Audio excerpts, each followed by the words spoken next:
Yavaş. Şey dikiyordun onu. Buradan alırız. Kaldır abi herkes kaldır. Gerek götürüyorum sana. Gerek var mı Mehmet Hoca? Hadi götür. Gerek var mı?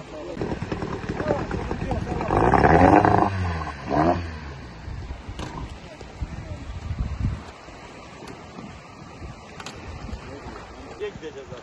Hadi ona ben girelim. Biri gelemez mi buraya?